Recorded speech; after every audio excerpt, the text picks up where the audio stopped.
Lysander, look how I do quake with fear. Methought a serpent ate my heart away, and thou sat smiling at his cruel prey. Lysander? What, removed? Lysander! Lord! What, out of hearing? Speak, of all love, speak, and if you hear! Oh, speak, I almost swoon with fear! No. Then I perceive you are not nigh. Either death or you, I'll find immediately.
Are we all met?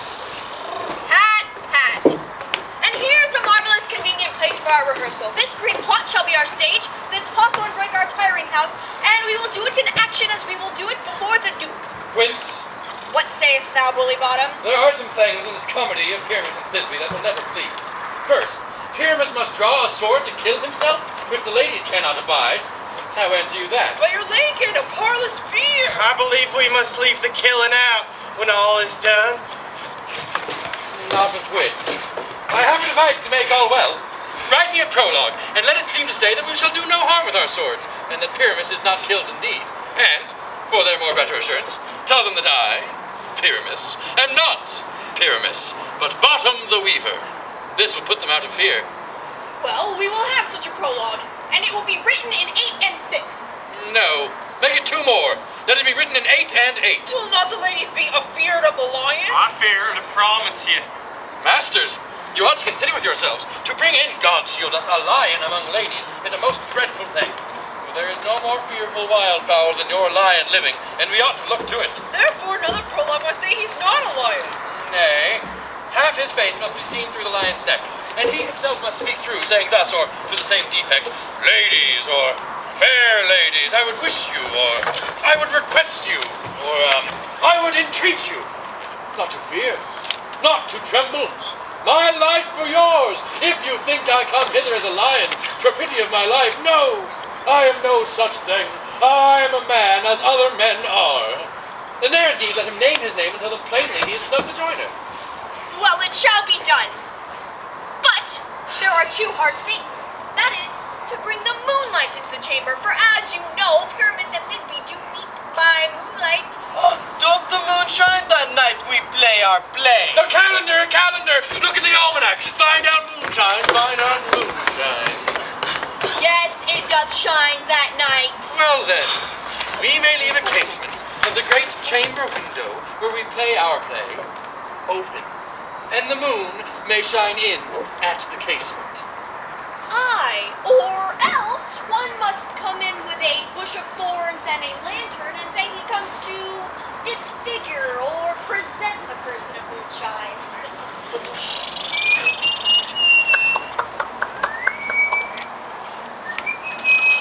Moonshine. Then there is another thing. That is to bring the wall into the chamber, for as you know, Pyramus and Thisbe says the story did talk through the chink of a wall. You can never bring in a wall. What say you? A bottom?